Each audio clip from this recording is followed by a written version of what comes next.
Hello. आवाज आ रही है? आ रही है सर, कंटिन्यू कीजिए। Okay. Good morning all of you students. सभी को, मेरे सभी विद्यार्थियों को मेरा नमस्कार।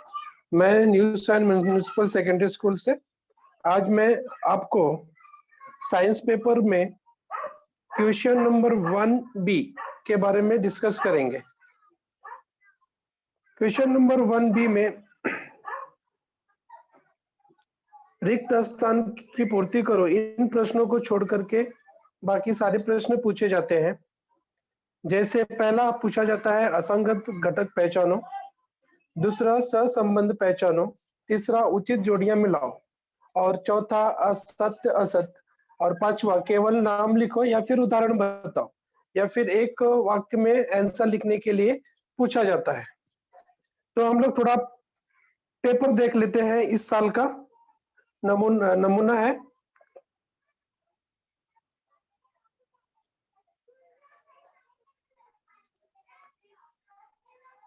कि देखिए, यह है प्रश्न पत्र, नवनीत से लिया हूं। यहाँ पे क्वेश्चन पेपर है। हमारा जो बोर्ड का क्वेश्चन पेपर आएगा सेम इसी तरह से क्वेश्चन पेपर आएगा। इसमें हमको देखो तो क्वेश्चन नंबर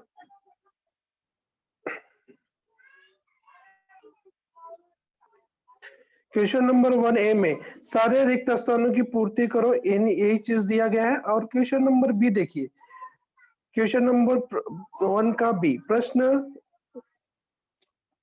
निम्नलिखित प्रश्न हल करो। इसमें असंगत शब्द, पहला प्रश्न देखिए असंगत शब्द, दूसरा है सहसंबंध हमको पहचानना है, तीसरा है केवल नाम लिखना है, और चौथा प्रश्न है यह हमको बताना है कि यह प्रश्न सत्य है कि असत्य। उसके बाद देखिए पांचवा प्रश्न है, यहाँ पे जोड़ियां मिलाओ है। तो हमारा जो पांचवा प्रश्न 1B का 5 प्रश्न रहेंगे और पांचों प्रश्न एक एक मार्क्स के रहेंगे। तो यहाँ पे ये जो प्रश्न होंगे अधिकतर 99% आपके टेक्स्ट बुक, आपकी किताब में से पूछे जाएंगे। तो ये सारे प्रश्न हम एक्सरसाइज वाइज, मतलब हर पार्ट के हिसाब से हम करेंगे। सारे असंगत घटक पहचानने वाले जितने हैं वो सारे करेंगे, सहसंबंध पहचानने वाले सारे प्रश्न हम लेसन वाइज करने वाले हैं। उचित जोड़ियां मिलाओ जितने भी है आपके टेक्स्ट बुक में, पहले पार्ट से लेकर के 10वें पार्ट तक सारे प्रश्न हम लोग करने वाले हैं। उसके बाद सत्य असत्य वो सारे करने वाले हैं। नाम लिखो और जितने भी उदाहरण है वो सारे प्रश्न हम 1 बाय 1 इस प्रश्न 1B में करने वाले हैं। तो ये पहला प्रश्न था, ठीक है, जो अपडेटेड पोर्शन के हिसाब से है।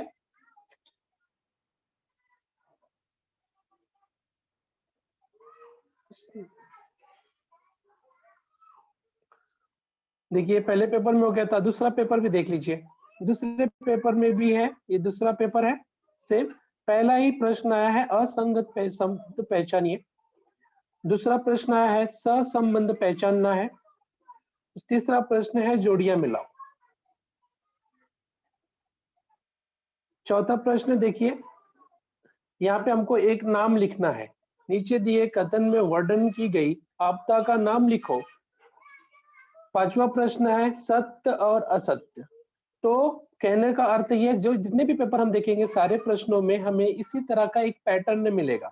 तो जो हमारा प्रश्न 1 का B सेक्शन होगा उसमें 5 प्रश्न होंगे, वो पांचों प्रश्न इसी तरह से होंगे। अभी हम लोग तीसरा पेपर भी देख लेते हैं। सारे प्रश्न के आंसर हम लास्ट में करेंगे। पहले हम सारे पेपर्स के देख लेते हैं कि कैसे होते हैं। लाइव पेपर PDF बना करके दिखाता तो फिर उसमें ऐसे लगता है कि ये कहीं से लाया हुआ है, तो इसलिए मैंने क्वेश्चन पेपर में से ही आपको दिखा रहा हूँ कि ये प्रश्न कहाँ पर है, कैसे है, और हमको कहाँ पर ये वाले प्रश्न मिलेंगे। प्रश्न यहाँ पर देखिए, ये प्रश्न पेपर 3 है, और प्रश्न 1B का अगर आप ध्यान से देखिए नीचे, यहाँ पर पहला असंगत शब्द पहचानना है। शिलाविन्यास, बीज का आकार, पर्णवृंत और पत्तियों का आकार, इनमें से हमको असंगत शब्द पहचानना है। उसके बाद दूसरा प्रश्न है सहसंबंध पहचानना है। तीसरा प्रश्न है हमको नाम लिखना है, केवल शोषण में सहायक करने वाले सप्रकीर्ण। चौथा प्रश्न जोड़ियां मिलाओ है। और पांचवा प्रश्न देखिए, लिखो कि दिया गया कथन सत्य है अथवा असत्य। तो ये हो गया तीसरा पेपर। अभी चौथा पेपर में हम लोग भी देख लेते हैं उसमें कैसा है। देखिए ये चौथा पेपर है, यहाँ पर भी क्वेश्चन 1 का बी सेक्शन देखिए। पहला प्रश्न है सत्य असत्य, लिखो कि निम्नलिखित कथन सत्य है अथवा असत्य। दूसरा प्रश्न है ग्लूकोज का अणुसूत्र लिखना है हमको। तीसरा प्रश्न है सहसंबंध पहचानो और चौथा प्रश्न है असंगत पद पहचानना है। और पांचवा प्रश्न है रिक्त स्थानों की पूर्ति करने के जैसा ही है, लेकिन यहाँ पे हमको नाम लिखना है। ठीक है, सहसंबंध वाले जैसा ही है। ठीक है, तो यहाँ पे देखो थोड़ा सा घुमा के इसको कर दिया है, तो ऐसा नहीं कहना कि ऐसा नहीं लगना चाहिए कि ये रिक्त स्थानों की पूर्ति करने में आया है, ये सहसंबंध वाले से मिलता जुलता ही है। तो इस तरह से कभी कभी कुछ प्रश्नों में प्रश्न आपका मूल वही रहेगा, लेकिन थोड़ा सा उसमें घुमा फिरा देंगे, लेकिन कोई परिवर्तन होता नहीं है। देखिए प्रश्न पांचवा है प्रवाह नलिका में रिक्त स्थान की पूर्ति करना है। गेहूं का आटा तथा चावल का आटा एक कवक है, तो इसका क्या करेगा। तो ये सारी चीजें अभी देखिए पांचवा और लास्ट पेपर में हम लोग देखते हैं जरा उसमें कैसे है। ये हमारा पांचवा पेपर है।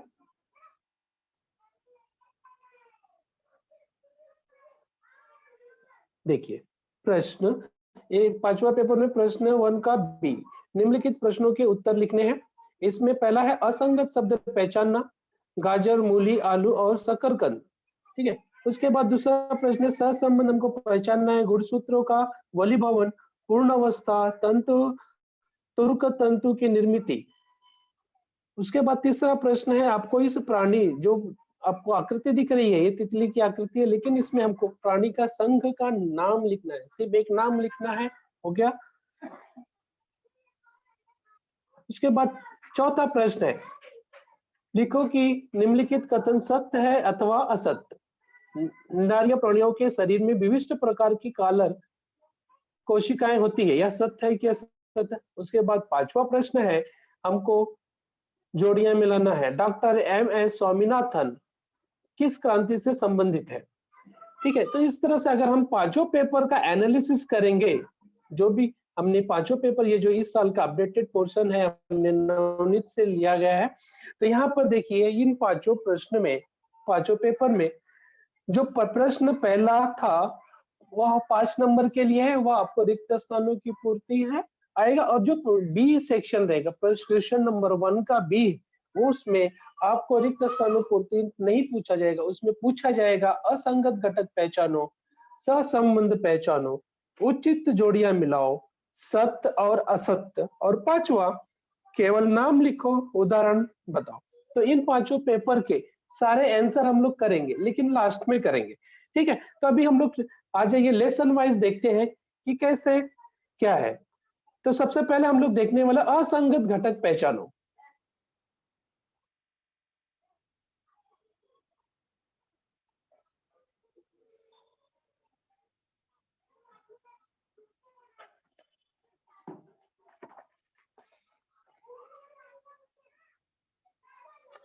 तो यहाँ पे देखिए ये 21 से है, असंगत घटक पहचानना है हमको प्रश्न, और सारे प्रश्न एक एक नंबर के लिए आएंगे। तो यहाँ पे देखिए पहला पार्ट है अनुवांशिकता और उत्क्रांति। पहला है प्रतिलेखन, भाषांतरण, स्थानांतरण और उत्परिवर्तन। तो इन चारों में से एक शब्द असंगत है, वह है उत्परिवर्तन, क्योंकि उत्परिवर्तन, यह जो उत्परिवर्तन है यह विकास से संबंधित है, और प्रतिलेखन, भाषांतरण और स्थानांतरण ये सारे हमारा प्रोटीन प्रकाश संश्लेषण की अवस्थाएं हैं। इसके लिए हमारा जो ऑडमैन, ऑडमैन मतलब असंगत, जो इन चारों में से एक असंगत है, एक अलग है, वह है उत्परिवर्तन। उसके बाद है दूसरा प्रश्न, हाथ की हड्डी, नाक की संरचना, नेत्र की स्थिति, बाह्य कर्ण की संरचना। हाथ की हड्डी, नाक की संरचना, नेत्र की स्थिति, बाह्य कर्ण की संरचना। तो इसमें देखिए हाथ की हड्डी ये ऑडमैन होगा, मतलब असंगत होगा, क्योंकि नाक की संरचना, नेत्र की स्थिति, बाह्य कर्ण की संरचना, ये सारी चीजें शरीर के बाहर, शरीर के बाह्य रूपी है। ठीक है, बाह्य रूपिकाएं हैं। और हाथ की हड्डी, हाथ की हड्डी शरीर के अंदर है, शरीर हमारा है, शरीर के अंदर हाथ की हड्डी पाई जाती है, उसको हमको नहीं दिखाई देती है। अगर जिसको दूसरे शब्दों में अगर हम देखना चाहे तो इस तरह से भी कह सकते हैं, जो हम उसको देख सकते हैं, जैसे नाक की संरचना, इसको हम देख सकते हैं। नेत्र की स्थिति, नेत्र कहाँ पर है उसको हम देख सकते हैं। और बाह्य कर्ण की, बाह्य कर्ण मतलब कान, कान की संरचना को भी हम देख सकते हैं बाहर से, लेकिन हम हाथ की हड्डी देख सकते हैं नहीं। इसके लिए ये ऑडमेन जो है, असंगत जो है, वह हाथ की हड्डी आएगा। उसके बाद तीसरा प्रश्न, सिरा विन्यास, बीज का आकार, पर्णवृंत और पत्तियों का आकार। ठीक है, तो यहाँ पर देखिए ये सारी चीजें, फिर से पढ़ो। सिरा विन्यास, बीज का आकार, पर्णवृंत और पत्तियों का आकार, इसमें से ऑडमैन जो आएगा वह है बीज का आकार, क्योंकि ये बाकी बीज के आकार को छोड़, जैसे सिरा विन्यास, पर्णवृंत और पत्तियों का आकार, यह वनस्पतियों के आकार से संबंधित है। ठीक है, और बीज जो है वह फल है। समझ में आया? इसलिए यह, इसको भी हम कह सकते हैं कि ये जो चीजें हैं, इसको भी जैसे दूसरा प्रश्न था हाथ की हड्डी, सेम उसी तरह से कह सकते हैं, जिनका हम आकार से संबंधित है, और जो बीज का आकार है, ठीक है, वो फल से संबंधित है, इसके लिए यह और हो जाएगा। उसके बाद चौथा प्रश्न है, मानव हाथ, तिलचट्टा का पंख, बिल्ली का अग्रपद, वेल का अग्रपद। ठीक है, तो यहाँ पर ऑडमैन होगा, असंगत शब्द होगा तिलचट्टा का पंखा, क्योंकि इसमें सभी शरीर रचना विज्ञान के प्रमाण है, यह सभी समाज अंग है।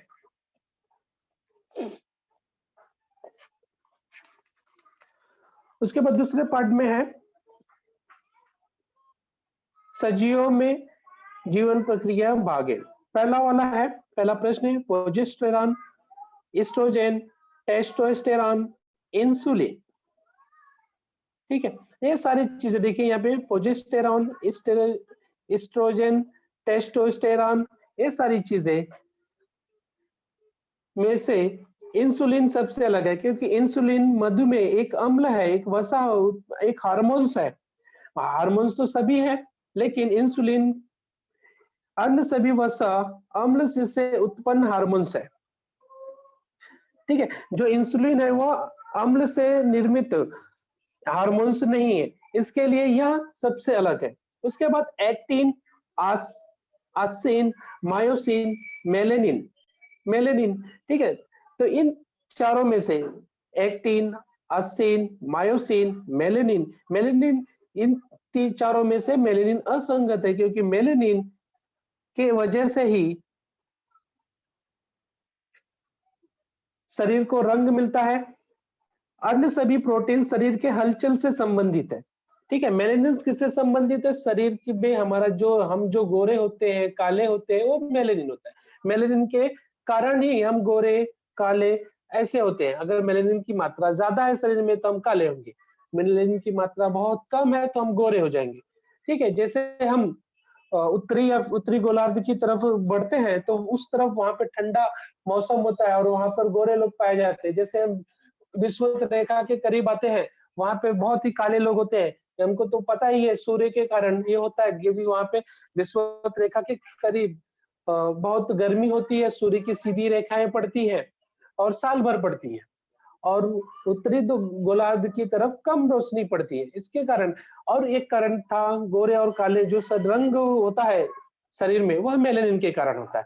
तो यहाँ पर मेलेनिन के अलावा सारी चीजें, सारे प्रोटीन जैसे एक्टिन, आसिन, मायोसिन, ये सारी चीजें हैं, यह शरीर के हर प्रोटीन, ये सारे प्रोटीन शरीर के हलचल से संबंधित है। और मेलेनिन जो है वह शरीर में, शरीर को रंग देने के से संबंधित है, इसलिए यहाँ पे असंगत शब्द जो है वह मेलेनिन होगा। उसके बाद तीसरा प्रश्न है, स्निग्ध पदार्थ, वसा, कार्बोज, स्निग्ध अम्ल, वसा अम्ल और प्रोटीन और प्रोटीन।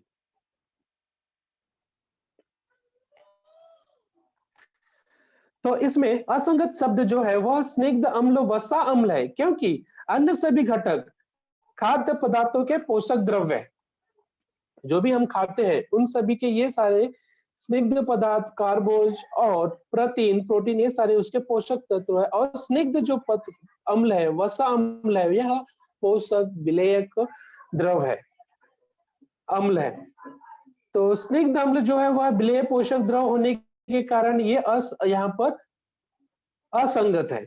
उसके बाद चौथा प्रश्न है,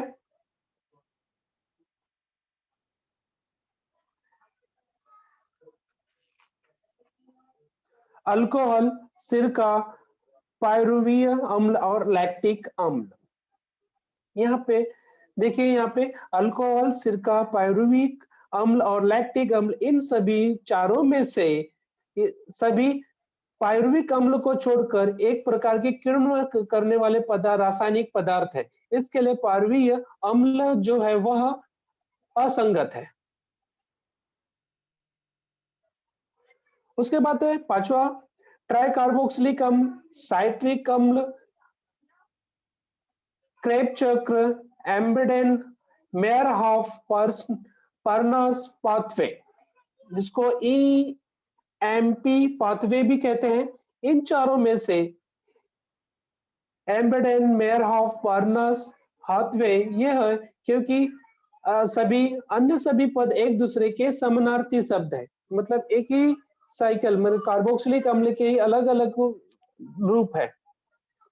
तो इसके लिए EMP पाथवे यह असंगत शब्द है। उसके बाद छठा प्रश्न है, मधुमेह, एनीमिया, ल्यूकेमिया और थैलेसीमिया।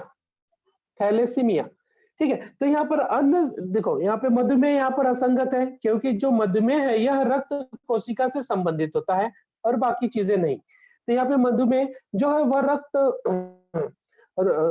रक्त कोशिका से संबंध है, इसके लिए यह असंगत शब्द है।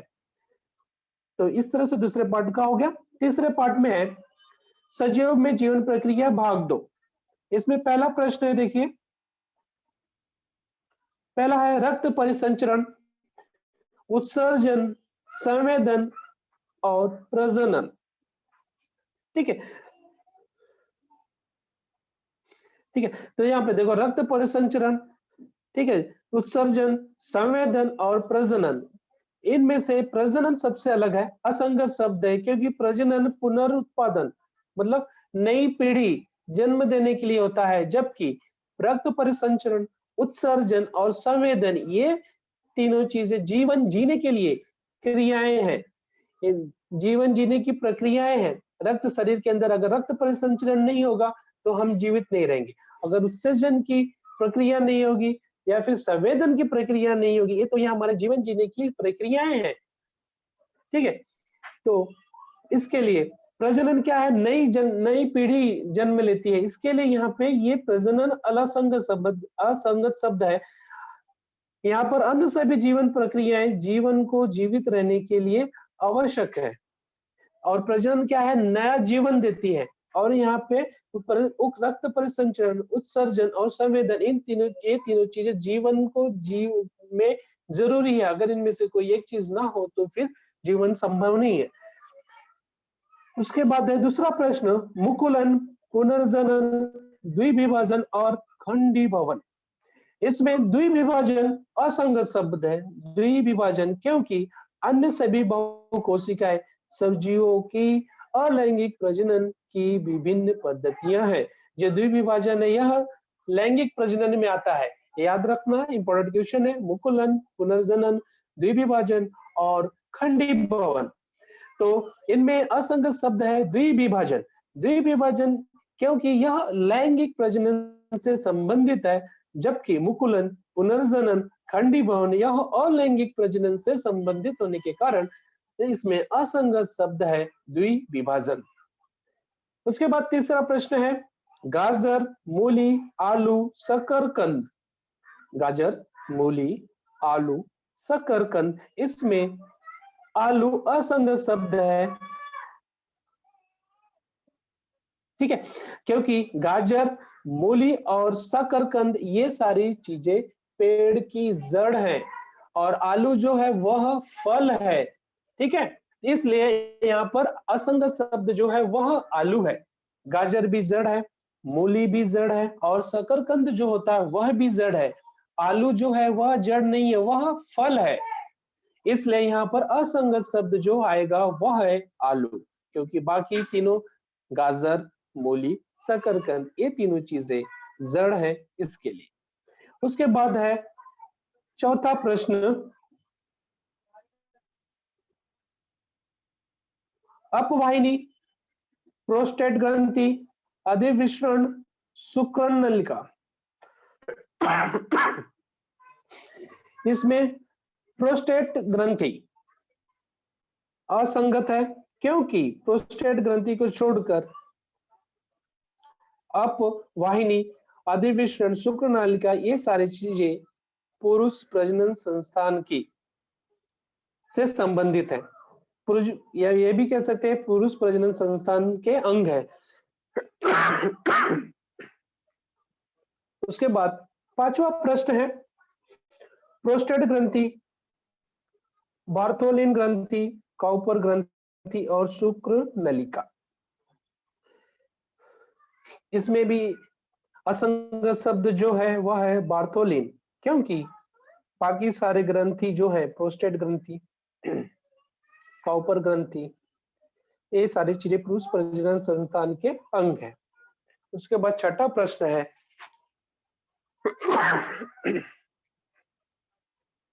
वर्तिकाग्र, वर्तिका, परागकण, पराग और अंडाशय। इनमें असंगत शब्द है पराग,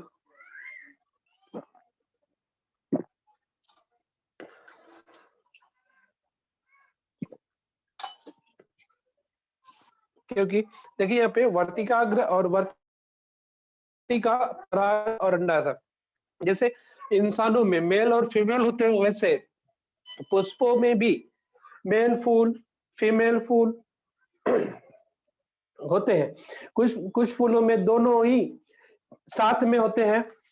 तो जो पराग होता है वह पुरुष फूलों में होता है और वर्तिकाग्र, वर्तिका, अंडाशय ये सारी चीजें जयंग के भाग है, मतलब जयंग मतलब स्त्री फीमेल फूल। अब हम देखेंगे चौथा प्रश्न, पर्यावरणीय, पर्यावरणीय व्यवस्थापन में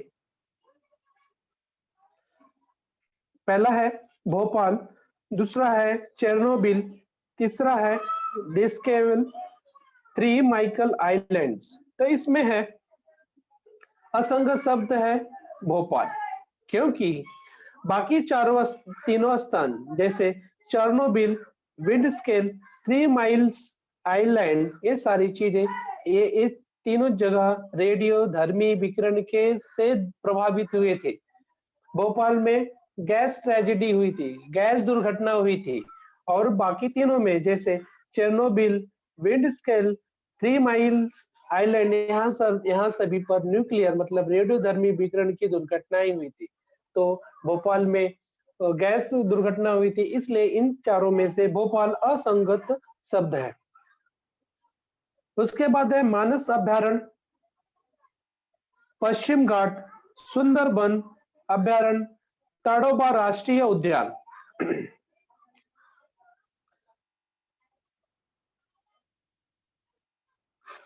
इसमें असंगत शब्द है ताडोबा राष्ट्रीय उद्यान, क्योंकि अन्य सभी खतरे में आई हुई प्रजातियों की विरासत के स्थल, जो भी ताडोबा राष्ट्रीय उद्यान को छोड़कर बाकी सभी जगहों पर जो प्रजातियां विलुप्त हो रही है, खतरे में, उनको ही विरासत के रूप में इस्तेमाल किया जाता है इसके लिए।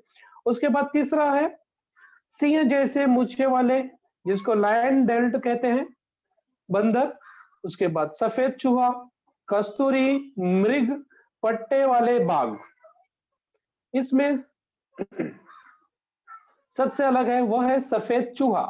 असंगत शब्द यहाँ पर जो है वह है सफेद चूहा, क्योंकि बाकी सभी जो प्रजातियां जैसे सिंह जैसे पूंछ वाले बंदर, लायन डेल्ट जिसे कहते हैं, कस्तूरी मृग, पट्टे वाले बाघ, ये सारी चीज प्राणी तीनों विलुप्त होने वाले मतलब खतरे में, इनकी प्रजाति खतरे में है, ये विलुप्त हो रहे हैं, नष्ट हो रहे हैं, खत्म होने की कगार पे है। इनकी जनसंख्या इस विश्व पर बहुत ही कम हो गई है। अब ये अगर उनको बचाया नहीं जाएगा तो कुछ सालों वर्षों 10 साल 20 साल 25 साल में इनका पूरा पूरी तरह से प्रजाति ही नष्ट हो जाएंगी। इसके लिए ये इनमें असंगत शब्द है सफेद चूहा। तो उसके बाद चौथा है संरक्षण, मतलब संवर्धन, नियंत्रण, प्रदूषण और प्रतिबंध। तो इसमें सबसे ऑड मैन है क्योंकि प्रदूषण। बाकी सारे संरक्षण हमको प्रदूषण से बचाना है, नियंत्रण हमको प्रदूषण से नियंत्रण रखना है, प्रतिबंध का मतलब यहाँ पर है हमको प्रदूषण से नियम कानून प्रतिबंध लगाने चाहिए ताकि प्रदूषण न करे, ज्यादा से प्रदूषण ना हो, और प्रदूषण ना हो इसके लिए अलग मार्ग निकालना है। तो यहाँ पे सारी चीजें पर्यावरण के संरक्षण के लिए इस्तेमाल की जाने वाली चीजें हैं, इसलिए यहाँ पे असंगत शब्द जो है वह है प्रदूषण। उसके बाद पांचवा प्रश्न है आईपीसीसी, यूएनईपी, आईयूसीएन, बीएनएचएस। यहाँ पर असंगत शब्द जो है वह है बीएनएचएस, क्योंकि अन्य सभी अंतरराष्ट्रीय स्तर पर पर्यावरण से संबंधित कार्य करने वाली संगठनाएं हैं। और ये है जो बीएनएचएस का फुल फॉर्म है Bombay natural history society. Mumbai में कार्य करने, यह जो है ना मुंबई में सिर्फ कार्य करने वाली संगठनाएं हैं, और बाकी जो संगठनाएं हैं जैसे आईपीसीसी, यूएनईपी और आईयूसीएन, ये सारी संस्थाएं जो है अंतरराष्ट्रीय स्तर पर पर्यावरण के संवर्धन में कार्य करने वाली संगठनाएं हैं। और BNHS Bombay natural history society वह जो है सिर्फ भारत में ही काम करने वाली संस्था है, इसके लिए यहाँ पर असंगत जो है वो है बीएनएचएस। उसके बाद पांचवा पार्ट हरित ऊर्जा की दिशा में। पहला है कुंडनकुलम, तारापुर, रावतभाट, अंजनवेल।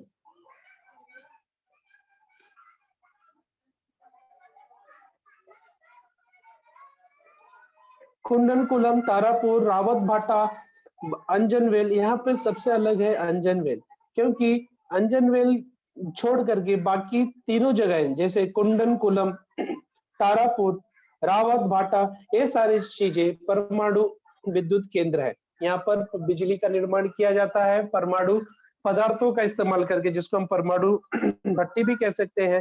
परमाणु विद्युत निर्मित केंद्र होने के सिंपल शब्दों में कुंडलकुलम, तारापुर और रावतभाटा यहाँ पर परमाणु विद्युत निर्मित केंद्र है। यहाँ पे परमाणु विद्युत निर्माण किया जाता है। इसके लिए यहाँ पर जो असंगत शब्द है वह अंजनवेल। उसके बाद दूसरा है समरलकोटा, कुंडनकुलम और भवाना कोंडापल्ली। इसमें असंगत शब्द है कुंडनकुलम, क्योंकि कुंडनकुलम में ही यहाँ पे जो अभी मैंने बताया जो विद्युत निर्मित की जाती है, यहाँ पर परमाणु से विद्युत का निर्माण किया जाता है कुंडनकुलम में, इसलिए यहाँ पर असंगत होगा। और क्योंकि समरलकोटा, भवाना, कोंडापल्ली यहाँ पर प्राकृतिक गैस पर आधारित विद्युत निर्माण किया जाता है, और कुंडनकुलम में परमाणु से विद्युत का निर्माण किया जाता है, इसके लिए कुंडनकुलम असंगत शब्द है यहाँ पर। उसके बाद तीसरा प्रश्न है टेहरी, कोयना, श्रीशैलम, तारापुर। तो यहाँ पर देखिए टेहरी, कोयना, श्रीशैलम, तारापुर, इनमें से असंगत शब्द जो है वह है तारापुर, क्योंकि तारापुर को छोड़ करके तारापुर में भी अभी मैंने जैसे पहले बताया था यहाँ पर परमाणु विद्युत निर्मित केंद्र है। तारापुर में जो विद्युत का निर्माण किया जाता है वह हम परमाणु पदार्थ से निर्माण करते हैं, इसके लिए यह तारापुर असंगत शब्द है। टेहरी, कोयना, श्रीशैलम, यहाँ पर जो विद्युत का निर्माण किया जाता है वह जल विद्युत केंद्र होता है, मतलब जल डैम बना करके, बांध बना करके उससे जनित्र की सहायता से यहाँ पर बिजली निर्माण किया जाता है। इसलिए यहाँ पर अगर असंगत शब्द है तारापुर। उसके बाद है चौथा प्रश्न, मीठा तेल एलपीजी, उसके बाद है सीएनजी, कच्चा तेल। मीठा तेल, एलपीजी, सीएनजी, कच्चा तेल। तो यहाँ पर अगर देखेंगे तो असंगत शब्द मीठा तेल आएगा। मीठा तेल क्योंकि हम इसको देखिए एलपीजी, सीएनजी, कच्चा तेल, ये सारी चीजें आपको प्राकृतिक के रूप में मिल जाएगी। प्राकृतिक जो भंडार होते हैं, ज्योग्राफी में पढ़े होगी प्राकृतिक भंडार।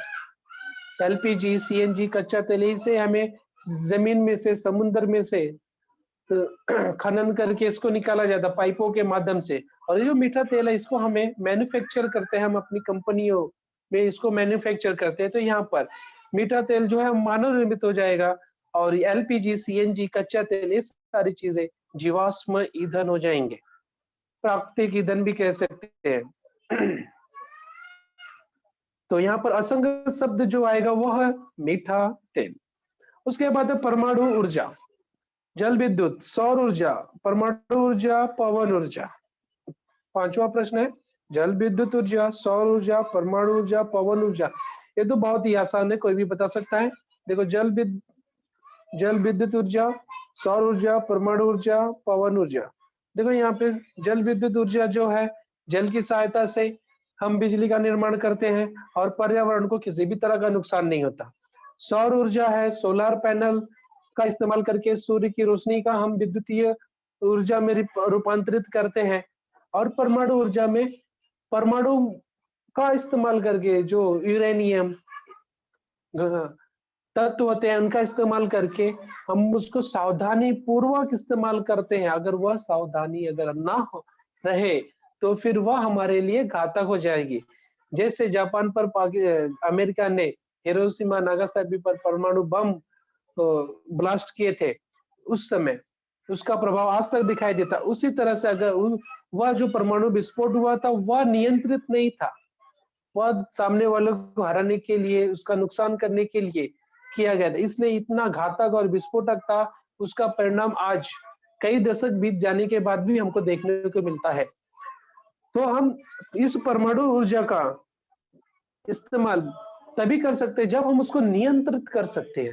अगर इसको नियंत्रित नहीं कर पाए तो हमारे पर्यावरण को नुकसान पहुंचाता है। उसके बाद है पवन ऊर्जा। पवन ऊर्जा, हाँ, हम पवन चक्की के माध्यम से पवन ऊर्जा का इस्तेमाल करते हैं। तो इसमें से देखिए बाकी सारी ऊर्जाएं जैसे जल विद्युत ऊर्जा, सौर ऊर्जा और पर्यावरण ऊर्जा, इससे पर्यावरण को किसी भी तरह का नुकसान नहीं होता है।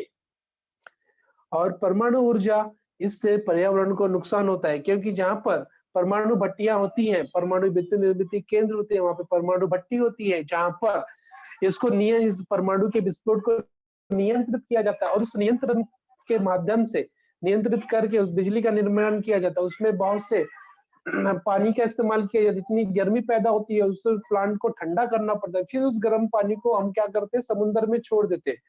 जैसे हमारा यहाँ पे बीआरसी में, बार्क में, बाबा एटॉमिक रिसर्च सेंटर, वहां पर हमारा विद्युत निर्मित केंद्र है, ठीक है। तो वो गर्म पानी ऐसे उसके आसपास रेडिएशन का भी खतरा रहता है। इस तरह से ये पर्यावरण स्नेही नहीं है।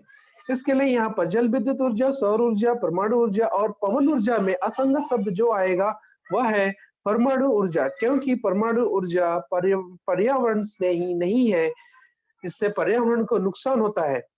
जबकि जल विद्युत ऊर्जा, सौर ऊर्जा और पवन ऊर्जा, इन सभी से किसी भी प्रकार की पर्यावरण को नुकसान नहीं होता है, ये पर्यावरण स्नेही होते हैं।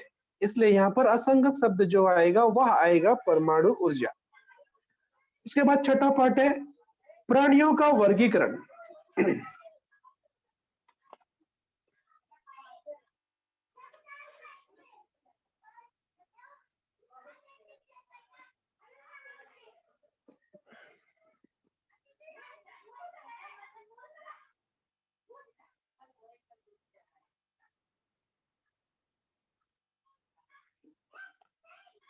छठा है प्राणियों का वर्गीकरण। पहला प्रश्न है फाइसेलिया, दूसरा है हाइलोनिमा, यूप्लेक्टेला और स्पॉन्जिला। तो यहाँ पर असंगत शब्द जो है फाइसेलिया है। फाइसेलिया क्योंकि स्लेंट्रेटा संघ का प्राणी है। स्लेंट्रेटा संघ का प्राणी है। यह अन्य सभी प्राणियों, क्योंकि और सभी प्राणियों में रंध्र में प्राणी होते हैं, छिद्र होता है, उनके जो स्ट्रक्चर होता है, उनकी संरचना होती है, उसमें छिद्र पाए जाते हैं, रंध्रीय होती है। रंध्रीय का मतलब होता है छिद्र होते हैं। रंध्र प्राणी संघ के प्राणी है, इसके लिए ये फाइसेलिया जो है असंगत है। उसके बाद दूसरा प्रश्न है प्लानेरिया, लिवरफ्यूलिक, फीता कृमि, फाइलेरिया कृमि। इसमें फाइलेरिया कृमि असंगत शब्द है, क्योंकि फाइलेरिया कृमि यह गोल कृमि है और सारी प्रजातियां जो है जैसे फ्लेनेरिया, लिवरफ्यूलिक, फीता कृमि, ये सारी चीजें चपटे होते हैं, जबकि फ्लेरिया कृमि गोल होता है। फाइलेरिया कृमि जो होता है वह गोल होता है। बाकी पहले तीन फ्लेनेरिया, लिवरफ्यूलिक, फीता कृमि, ये तीनों चपटे होते हैं।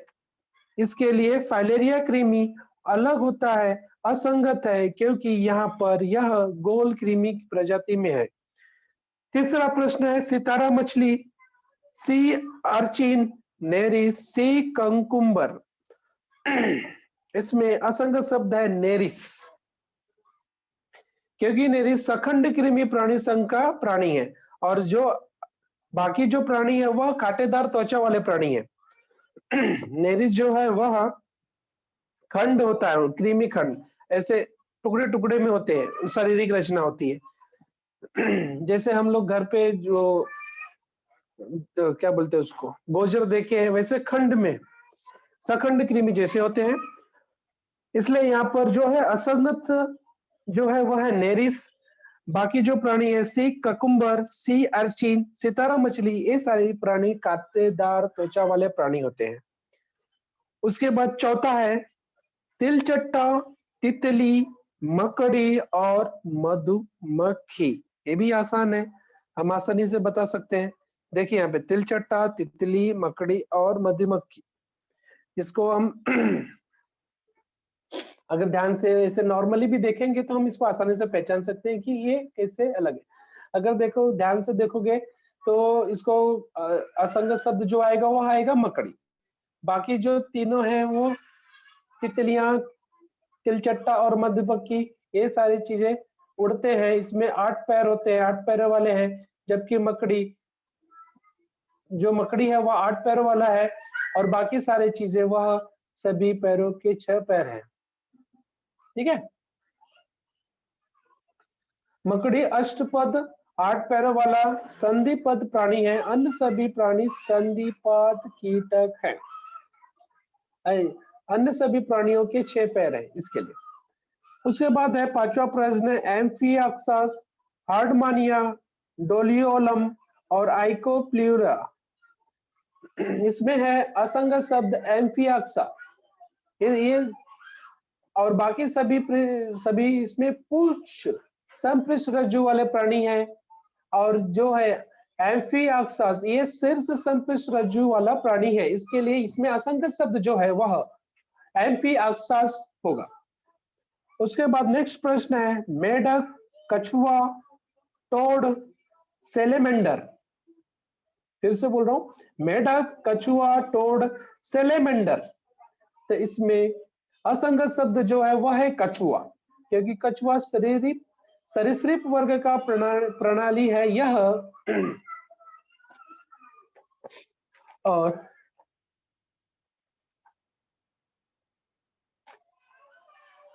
मेढक, टोडा, सेलेमेंडर, ये सारे प्राणी उभयचर प्राणी वाले हैं और कछुआ जो है वह सरीसृप वर्ग का प्राणी है, इसके लिए ये अलग है, कछुआ असंगत है। सातवां प्रश्न है नलिकापाद, दृढ़रोम, पारापाद और चूसक। तो इसमें असंगत शब्द जो है वह नलिकापाद है, क्योंकि नलिकापाद कांटेदार त्वचा वाले प्राणियों के प्रचलन के अंग है और अन्य बाकी जो चीजें हैं वह सभी सखंड कृमि प्राणियों के प्रचलन के अंग है। उसके बाद आठवां है सार्क, इलेक्ट्रिक रे, स्टिंक रे, पापलेट। सार्क, इलेक्ट्रिक रे, स्टिंकरे, पापलेट। तो यहाँ पर असंगत शब्द जो है वह है पापलेट। केवल पापलेट मछली का जो है वह अंतःकंकाल अस्थिमय होता है, जबकि अन्य सभी मछलियों का अंतःकंकाल कास्तिमय होता है।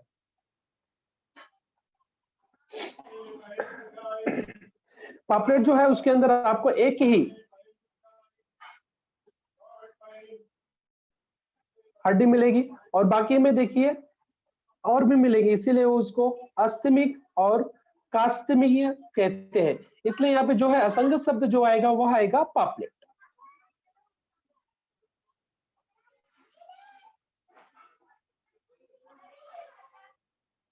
उसके बाद है 7वां पार्ट, पहचानना सूक्ष्म जीव विज्ञान।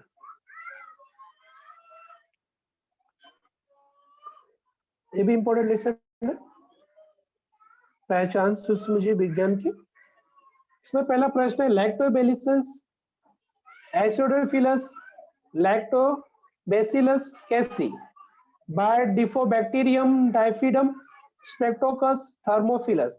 इसमें असंगत शब्द जो है वह है स्ट्रेप्टोकाकस थर्मोफिलिस, क्योंकि बाकी सारे जीवाणु हैं जो प्रोबायोटिक से बनने वाले जीवाणु हैं।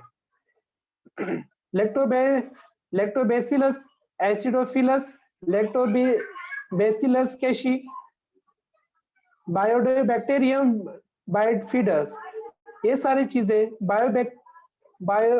प्रोबायोटिक से बनने वाले जीवाणु हैं। इसके लिए यहाँ पे असंगत शब्द जो है स्ट्रेप्टोकाकस थर्मोफिलिस है। उसके बाद दूसरा प्रश्न है लैक्टोबिलस लैक्टिक्स और बायोफिडोबैक्टीरियम बाइफिडम लैक्टोबैसिलस क्रीमारिया और वह स्ट्रेप्टोकाकस थर्मोफिलिस। तो इसमें जो है असंगत शब्द है वह है बायोफिडोबैक्टीरियम बाइफिडम, क्योंकि इसको छोड़कर बाकी सारी चीजों से हम चीज बना सकते हैं। चीज बनाने में उपयोग आने वाले जीवाणु है, चीज से हम चीज बना सकते हैं। चीज जो ब्रेड वगैरह पिज्जा बर्गर वगैरह में चीज वगैरह डालते हैं, उस चीज को बनाने के लिए इस्तेमाल किया जाता है। इसको छोड़ के बायोफिडोबैक्टीरियम सर बाइफिडम। संतोष यस सर सर, 3 मिनट बाकी है सर, फिनिश करना है। ओके हाँ ओके सर, बस लास्ट के 3 पॉइंट्स है बस। Okay sir. तीसरा प्रश्न डार्क चॉकलेट सीमो सूप वेफर्स कार्न सिरप। तो इसमें असंगत शब्द है वह है वेफर्स, क्योंकि वेफर्स आपको पता है ये वेफर्स कैसे बनाया जाता है। ठीक है, अन्य सभी बायोटिक्स उत्पादन है। उसके बाद है चौथा प्रश्न vinegar soya sauce ketchup monosodium और ग्लूटामेट। ठीक है, vinegar soya sauce ketchup monosodium glutamate. इसमें असंगत शब्द है वो है केचप। केचप को छोड़ करके बाकी जो पदार्थ है, केचप को छोड़ करके बाकी जो पदार्थ है विनेगर सोया सॉस और मोनोसोडियम ग्लूटामेट, ये सारी चीजें सूक्ष्म जीवों से बनाए जाते, सूक्ष्म जीवों के किण्वन से बनाए जाते हैं। इसके लिए यहाँ पर असंगत शब्द है वह है केचप। उसके बाद लास्ट है एक्टिनोमाइसेप्टिस और स्ट्रेप्टोमाइसिस नोकोडिया और ईस्ट। यहाँ पे देखिए ये भी बहुत ही आसान सा है, देखने में बड़ा सा अजीब सा लग रहा है लेकिन एकदम आसान सा है। देखिए यहाँ पे एक्टिनोमाइसेटिस और स्ट्रेप्टोमाइसिस नोकोडिया, इन तीनों का उत्पादन रबड़ के विघटन के लिए किया है। और ईस्ट यहाँ पे असंगत शब्द है जो ईस्ट है, क्योंकि अन्य सभी कवकों में कचरे की रबड़ का विघटन की क्षमता है। ईस्ट को छोड़ करके बाकी तीनों जो घटक है ये क्या करते हैं, रबड़ को विघटन कर सकते हैं, ऐसे कवक है। अन्य सभी कवकों में कचरे के रबड़ की विघटन करने की क्षमता है। ठीक है, तो यहाँ पे मैं समाप्त करूंगा, बाकी के प्रश्न हम लोग नेक्स्ट लेक्चर में करेंगे जो 13 तारीख को होगा। ओके, तो फिर किसी को कोई क्वेश्चन होगा तो आप पूछ सकते हो।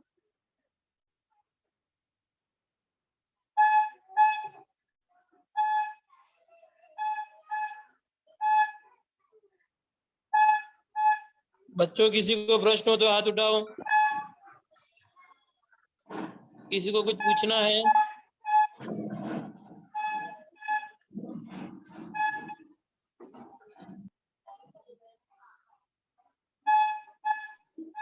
ओके सर, हाँ लेक्चर फिनिश करते हैं। ओके ठीक है सर, थैंक यू सर।